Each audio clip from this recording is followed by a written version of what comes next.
Working Cows Podcast, Episode 89. Welcome to the podcast that gives producers a platform to discuss and share paradigm-challenging practices. Practices that have increased the effectiveness of their operation and the joy that their families have received from this lifestyle.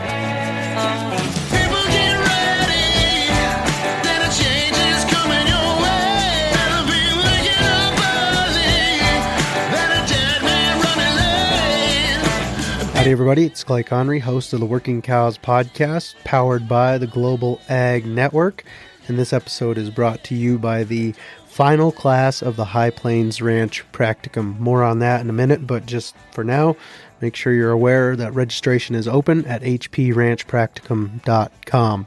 Social media continues to deliver great guests to the Working Cows Podcast and guest prospects and opportunities, and I saw Dalmas and his work with the Maasai Center for Regenerative Pastoralism on Facebook, on the Facebooks, as you might say, and really interested by his work, and just happened to receive a message from him and said, "Hey, I'm looking for another episode." And he said, "Well, what about tomorrow?" So we were able to get together and manage to facilitate this opportunity to record and talk a little bit with Dalmas about the work of the Maasai Center for Regenerative Pastoralism. Dalmas, thank you for joining me today on the Working Cows Podcast. Yeah, thank you. It's a pleasure to join you. In about 2013, you experienced a drought, and there was a lot of livestock lost in your community. Could you talk a little bit about that drought and how that happened and some of its effects on you and your community? Yeah, the history of the droughts, actually recently we cannot now say no when we had drought and when we didn't have drought, because it's like we have been having droughts quite a while. But the period that we are talking about is I think is 2009-2012, where we lost, I think 90% of the animals we own as the community. People were really devastated. They didn't know what to do. There was severity. The drought was so severe. There was lack of food. There were so many problems. And myself, being a member of this community, I decided to look for a solution to this problem.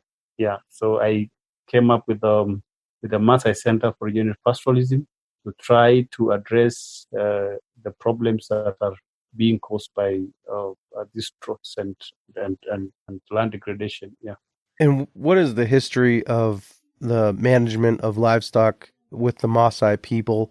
How have they traditionally been managed, even before colonialism, and how have they been managing their livestock as a community? The Maasai people is a pastoralist society that depend entirely on livestock for food.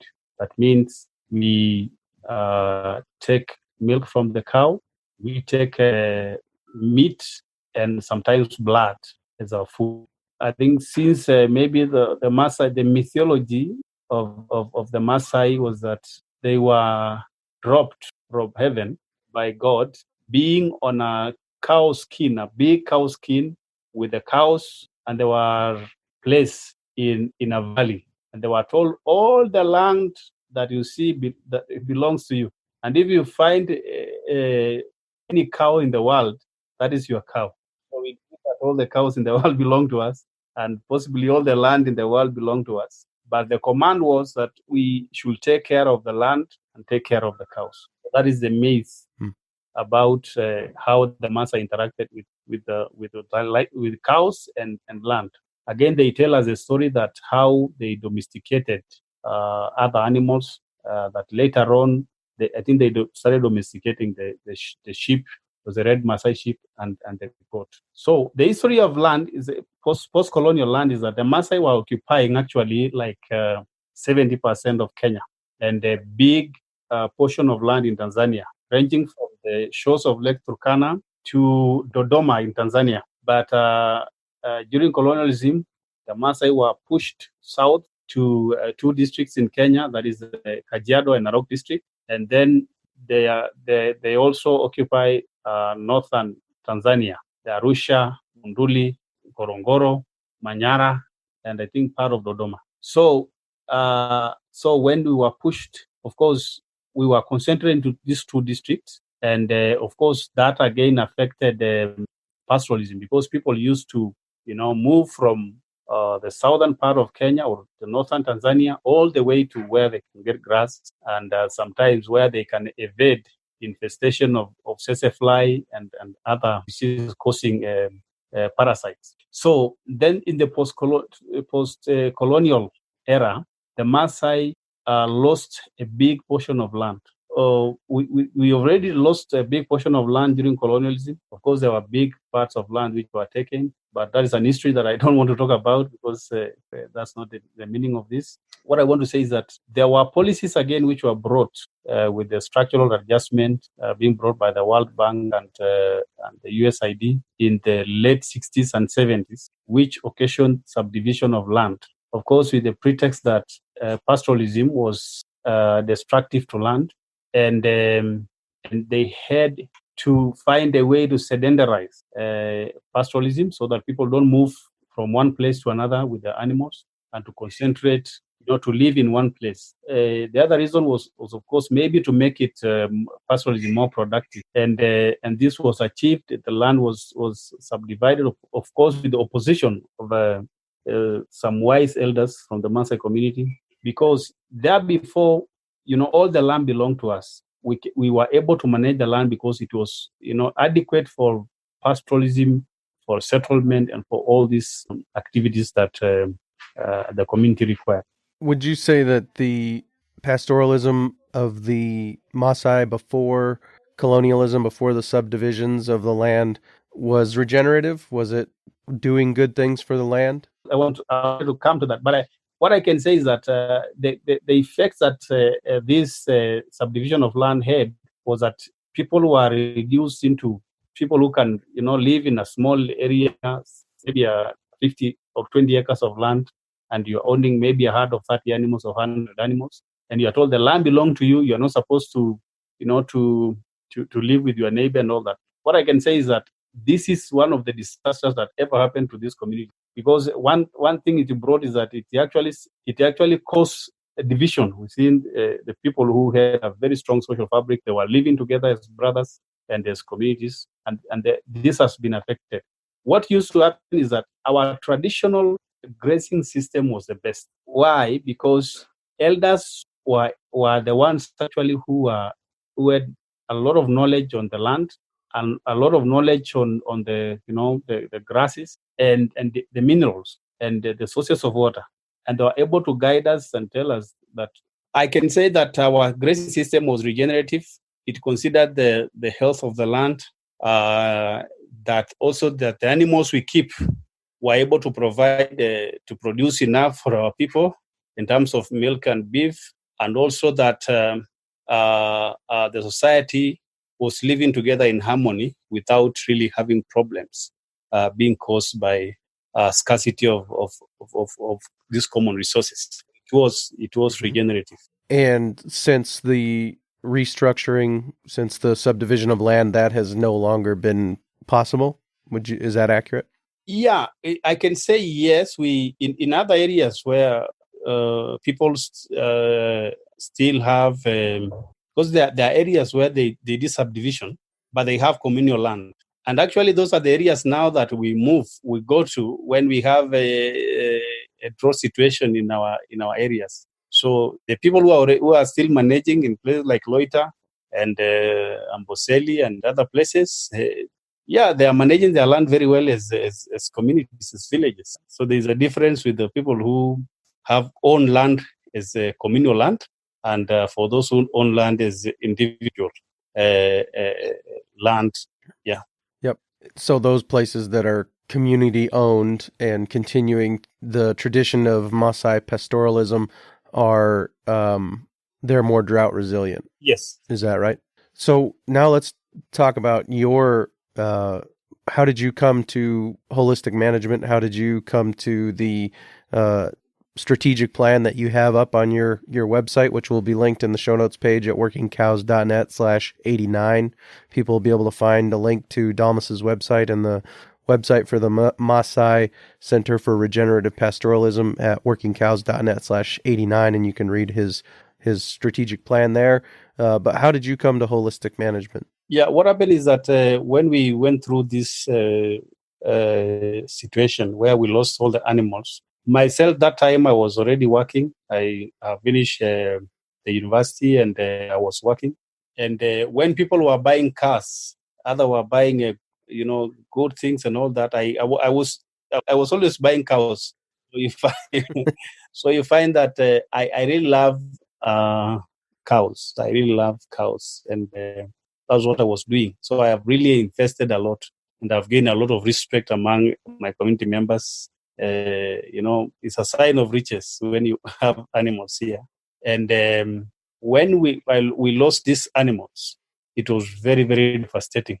And I thought, what am I going to do to find a solution to this problem? So during that time, around I think 2015, I was already doing research about this, how to build resilience to drought and floods, and how to mitigate climate change. Because the cause of this, to me, was partly climate change, because there are a lot of climatic changes that are happening. It was not this way when we were growing up a few years ago, maybe some 30, 40 years ago. And also our elders were reporting to us that, yes, it was not this way. So I said I would look for a solution to this problem. And I took this and started doing research on this. And around 2015, just by chance, I saw a TED talk by Alan Savory, and that is when I said, I normally say I did this. This is the solution we need. I raised my finger and I said, this is the solution we need here.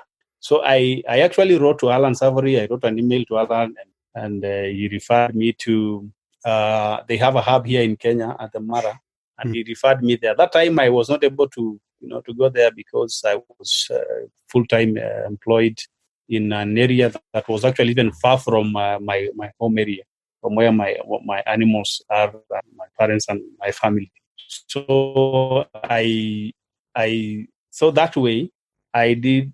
I wanted to start this work and all that. Until now, around 2016, around there, we started interacting with the hub, and I also had people who started coming to see what I'm doing.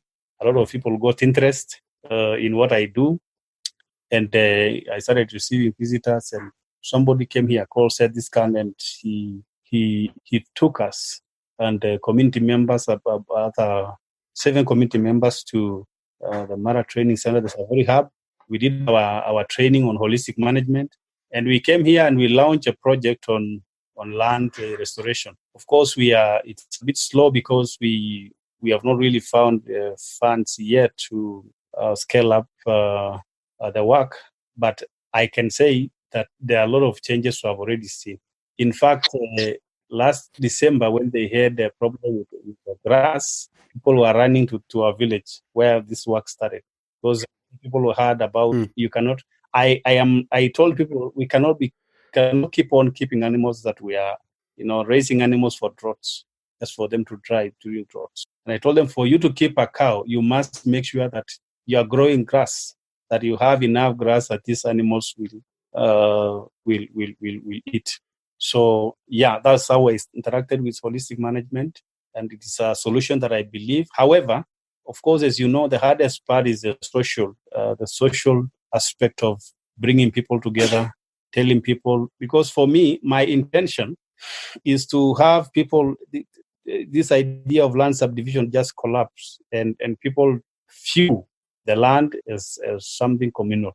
That way, we will have a successful and a prosperous Maasai society. There's no other option. It will take time, of course, to change the mindset that was fixed in people, that this is your individual land and all that. But I want to introduce a village grazing. people graze like a village, having like 5,000 hectares of land, and people are managing it as a community and grazing together. I will not achieve that within a year or within 5 years, but it's something that I'm working on to see that we have achieved this as a community. That is what I want to do. If I die one day and I've achieved this, I'll tell God thank you, because I know I've done something for our people.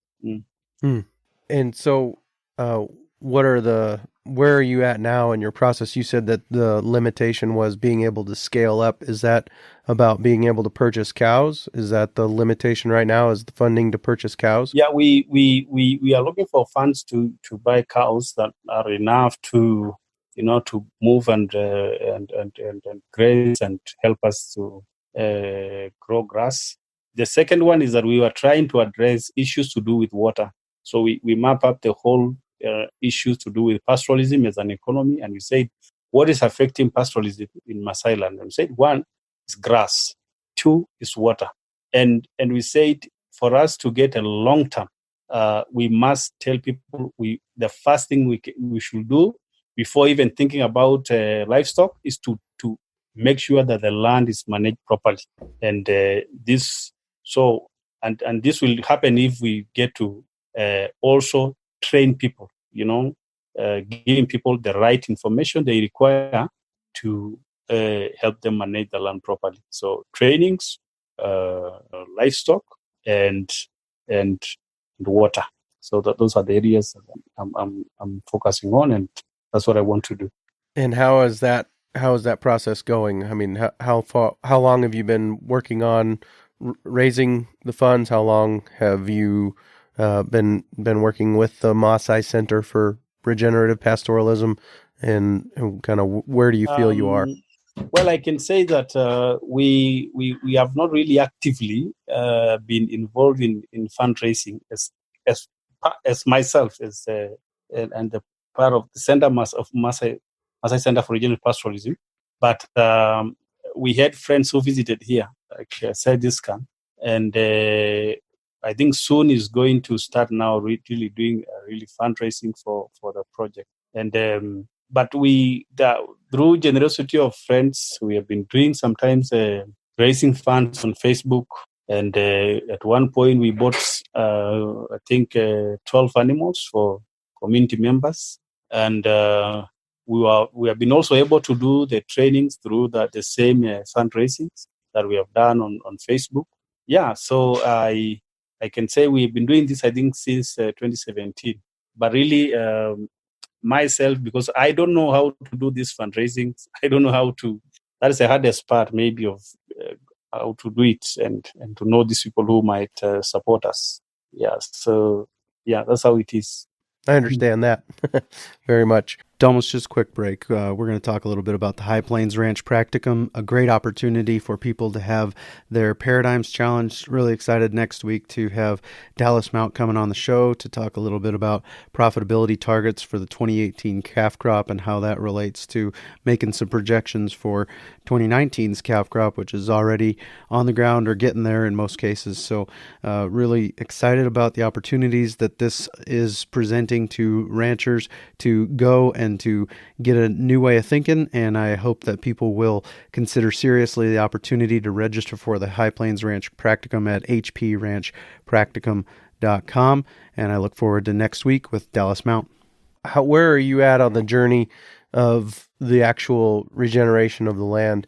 Have you had opportunity to put animals on land and see that land start to regenerate thus far in the journey? Yeah, what has happened is that we started it with one village. Actually, we have now extended to 3 villages. And what I did is that the first instant was just to tell people, all of us have to do it. Like all of us have to bring animals and we graze together. And we did it for a few days. And we started seeing community members pulling out, and we remained with 4 families in one village.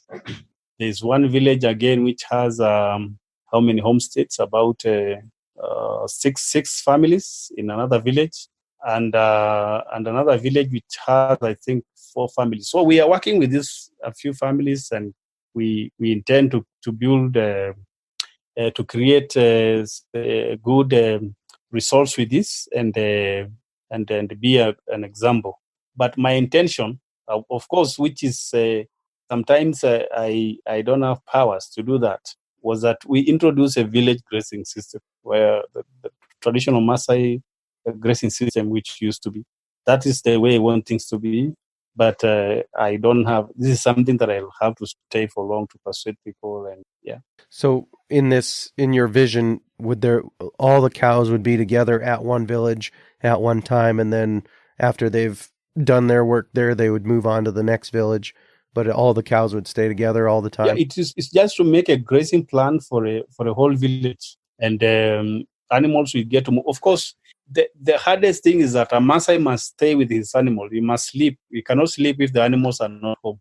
So that is the challenging thing, because if I wanted us to have done like moving the animals to a certain part of the land, and we stay there, we make mobile corrals, we stay there for long, and we other part and all that. Mm-hmm. But we'll achieve this when we get cows, because the animals we wanted to get us, yes, for part of it is to regenerate land, is for business or at some level. But we'll be able to, if we get animals that we know we own, and basically the work for it is to move and to help in regenerating the land, then this can be achieved. But it's very difficult to tell a Maasai, now you'll sleep without your animals today. It's like you being told now with your 4 children remaining in the city and you live in the farm, you'll not be comfortable. That's how it is here. Mm-hmm. I see. You recently had an opportunity to spend some time with Alan Savory at the Africa Center for Holistic Management. What was that experience like? What were your goals in going to visit there? And what were you able to take away from that time? Well, for me, first of all, I want just to tell you the picture I had about Alan Savory was the same picture we have for our prophets here. He was somebody and still I'm putting, but I found it to be a very easy elder and very outgoing, somebody you can interact with and ask questions. So for me, I was really longing to have an opportunity to meet Alan Savory because I like his solution, the holistic management. So when I got an opportunity to attend the leaders seminar, I said it was happening. Actually, it was very funny because that is a time when we were getting our second born. So I was saying, now will I leave my wife when she's in this situation and go to Zimbabwe? So mine was I was just praying that it happened so that I can get an opportunity to go to Zimbabwe. So, but luckily we got our baby a week before. By the way, something happened. My cow gave birth to twins, which it gave birth to two havers. And the last time they had a cow here, which gave birth to twins, was 34 years ago. Wow. And the Maasai say it only happened to somebody who is lucky. Maybe you have some, it means some good omen or something like that. And also connote that luck, God luck or God favor in you. So it just happened at that time. I said, no, why is this thing happening? Going to meet Alan Savory, a cow giving birth, getting a baby boy. It was all a blessing. So when I got the opportunity to meet Alan Savory, we went there for a training. We had time to get trained, also visit the ranch, the Dibangombe ranch. We were able to see firsthand how the land has been restored. I saw the grasses that I've never seen. I took pictures of some grass which were, I think, some 8 meters or 9 meters long, or 9 feet long. I'm 5.9, and they are very, very tall.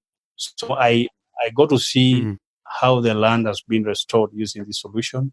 I also got an opportunity to see how they were, moving the herd, the big herd of like 600 cows, combining them with a few sheep they had, like I think 100 or 200 sheep, and the goats. They were doing the mobile kraals, which is similar to what the Maasai used to do. The Maasai used to have this. They used to, to go to a place which is more bare, and they set a kraal there, and that land gets regenerated. This is how things used to work here. So, and then now I had an opportunity to interact with Alan, ask him questions about holistic management, how he sees the future of even the communities like ours. And he told me, "You are the future. You are the people who hold the future for the world. If you graze properly, you are the people who will help to restore. I think it's 2/3 of the terrestrial land, which is grassland. If we manage our animals properly, we'll be able to restore the land." And so he's a very wise man, and I feel that I'm blessed to have sat down with Alan and listen to him and have him advise me. And he told me, I admire the work you are doing to save your people and your culture. So that's cool. I talked to him too, and he said that we need to save the Western ranching culture.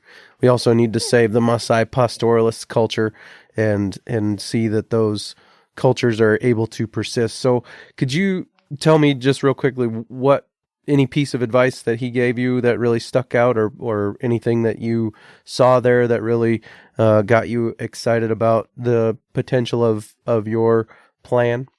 Well, we talked about so many things because we were training. But in one of the evenings, Alan sat with all of us.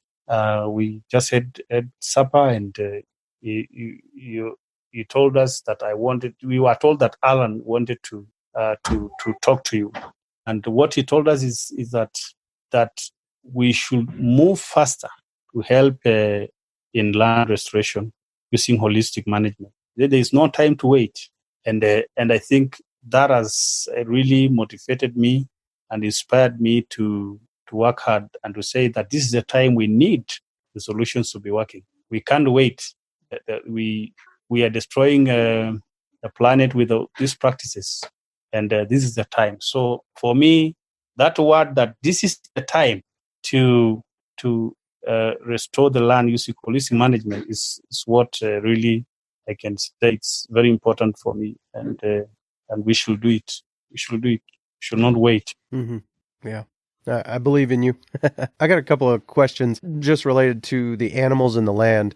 Do you guys get enough rain there for the animals if there were grasses growing, if the animals were in that area to regenerate the land and the grasses were growing?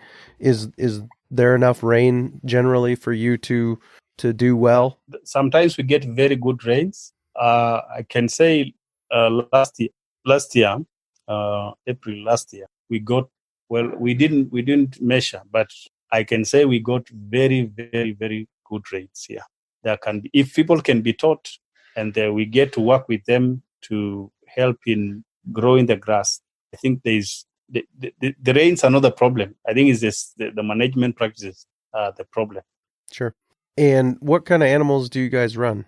What kind of cows are you guys generally I prefer using? That is me, and maybe a big number of people in our area, 2 breeds of cows. One is the Boran cow for beef, and the Sahiwal cow for dual purpose, it's milk and beef.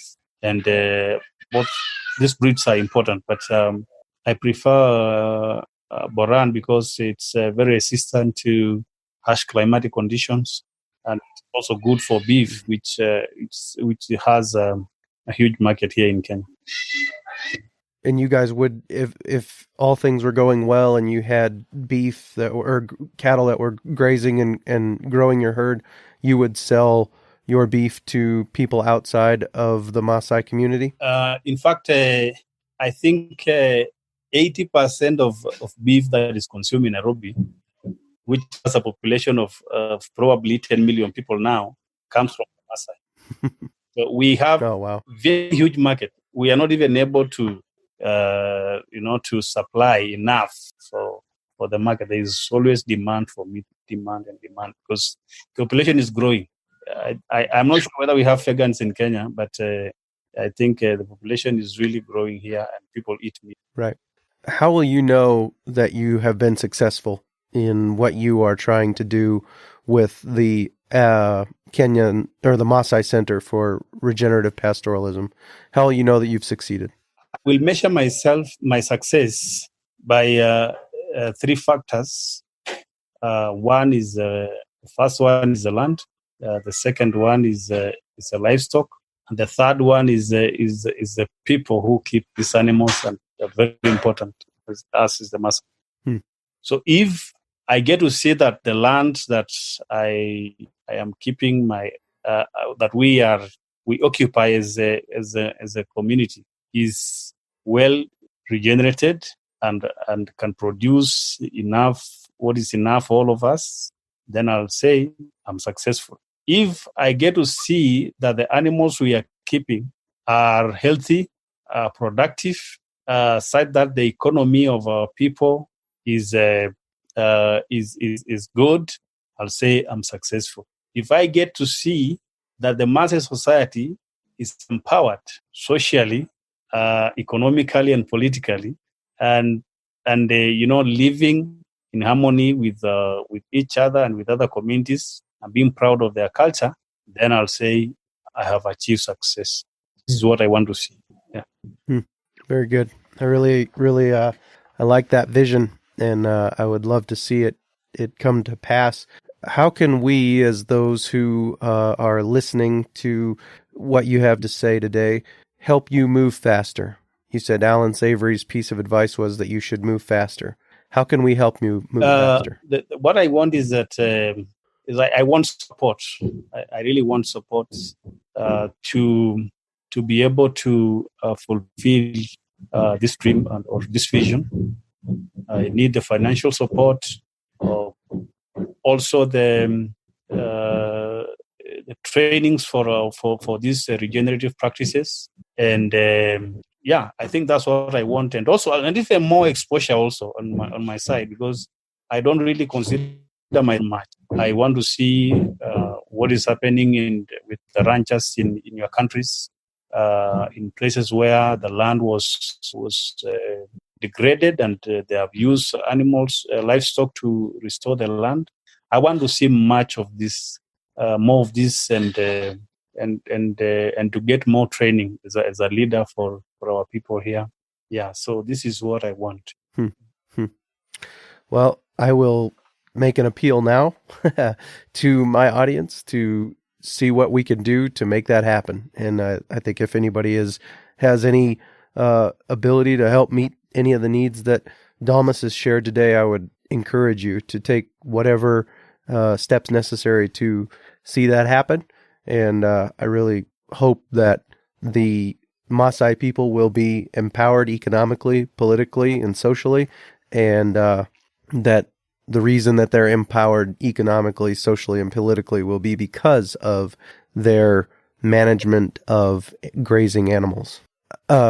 Before we close, I'm going to ask you a question. Are you Christian? I am a born-again Christian. I am a born-again, just like you. Okay. I was involved in a church activity around when I was in secondary school. I worked so much to see that we have not had other religions coming to take our people away. And I believe I am a Christian, so I really love God. I'm born again Christian. Sure. Yes. So the reason I ask is because I felt led to pray to close our time together on the podcast. Is that okay? Dear Heavenly Father, I thank you for my brother Dalmas, and I pray that you would do him the favor of raising up people here in the West who will be generous and help him to see the ability to move faster towards a regenerative pastoralist society in the Maasai people, and that through that regeneration of the land, you would also regenerate the people socially, economically, and politically, that they could continue to thrive in their culture, and that you would just show your favor to them. We thank you for Jesus, and we pray in his name. Amen. Amen. Dalmas, any other things you want to share? Anything you want me to link to at the show notes page, workingcows.net/89? Well, I just want to thank you for your being generous and for inviting me to this platform to share my vision and to interact with all the good friends who love the work that I'm doing and the work that we are doing. And mine is just to say thank you for your time and for considering to interview me. May God bless you for the work you do, brother. Thank you. God bless you as well. And it's my pleasure. Anytime you want to sit down for an interview, reach out to me and give us an update on what's going on at the Maasai Center for Regenerative Pastoralism. I'd be happy to do it. So just let me know. Thank you. Thank you, Clay. Thank you. Very interesting stuff there about the power of regenerative agriculture and specifically regenerative pastoralism to rejuvenate and regenerate a community and from the ground up, literally. And I really look forward to future interactions with Dalmas and hopefully someday boots on the ground there in Kenya. So we are continuing to plug away, encroaching on 100, and I've got a special guest already lined up for episode 100. Really excited about that episode and an opportunity to share that with you. Thank you so much for all the feedback I've gotten, so much positive feedback, so many people who've reached out to me and talked to me about the network and the community that's forming around this podcast. I'm really excited about that. So make sure you're not missing out on anything as far as the community goes by liking the Facebook page at facebook.com/working cows and following me on Twitter at twitter.com/YPClayConry. So for now, we will see you next week in another episode of the Working Cows Podcast. We invite you to visit workingcows.net to subscribe to the show via iTunes or Stitcher. You'll also find detailed show notes pages, resources from our guests, and the industry leaders who have influenced them. For more ideas on putting your cows to work for you in a more profitable way, tune in next week.